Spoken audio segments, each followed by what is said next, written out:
Good day, here are the headlines from the Philippine News Agency.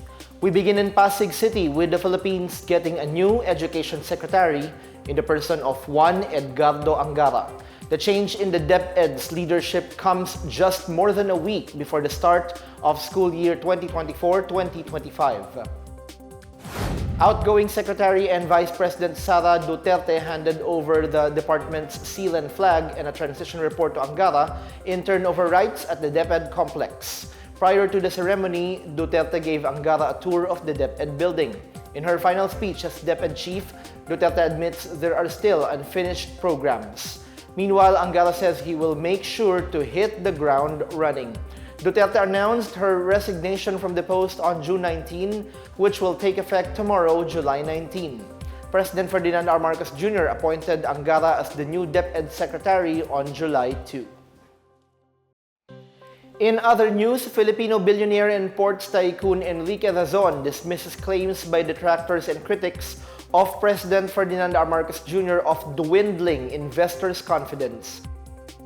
In an interview, Razon says such allegations are unfounded and that his own company continues to invest in the country. He also commends the Marcos administration for creating a business-friendly environment, particularly in the energy sector, which he contrasted with the previous administration's approach. He says the implementation of clear policies and frameworks under the Marcos administration are essential for addressing various issues and attracting long-term investments. He also stresses the need for the country to invest in its own oil and gas resources to mitigate external shocks in light of the global crisis, such as the war in Ukraine. He cited recent initiatives such as the auction of pump storage and the extension of the Malampaya contract as examples of the administration's effective policymaking that benefits the investment climate.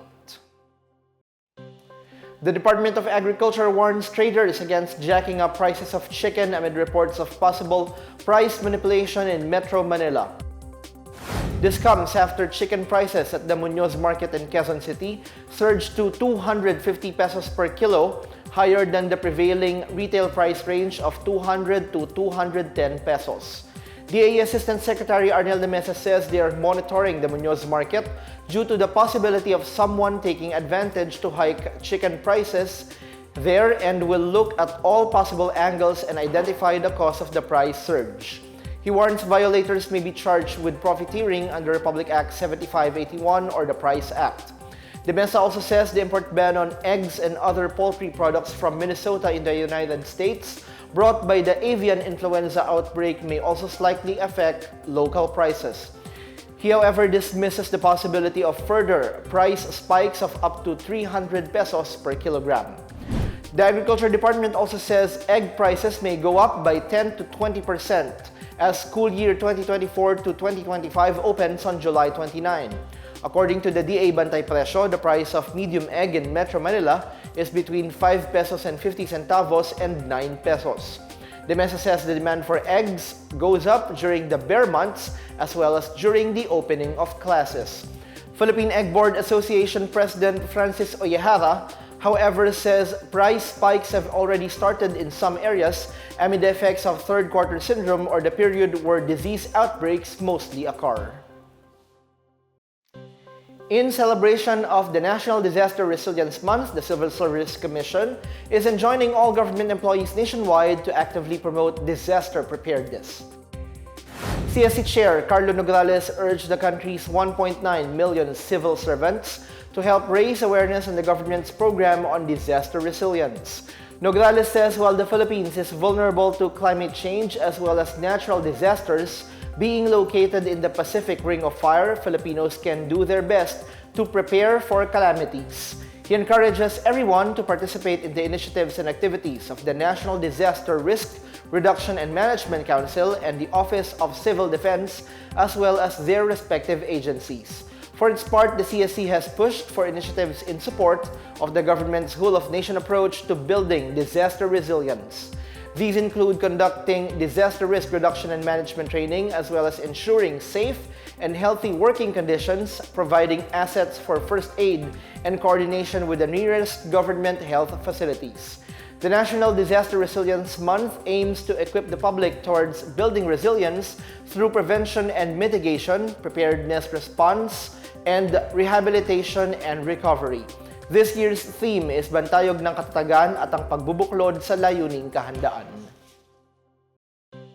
Heads up for those who applied for passports. The Department of Foreign Affairs asks for understanding from clients due to expected delays in the release of the travel document. The DFA says this is due to the maintenance work being conducted by its service provider, Apo Production Unit. It adds recent passport applications made last week have been affected by a system downtime. The DFA assures the public it is coordinating with Apo to ensure its services would return to normal as soon as possible. Applicants with urgent concerns or inquiries may contact the DFA through its hotline and via email at passportconcerns@dfa.gov.ph or oca.concerns@dfa.gov.ph. They may also coordinate with the respective consular office or foreign service post for more information.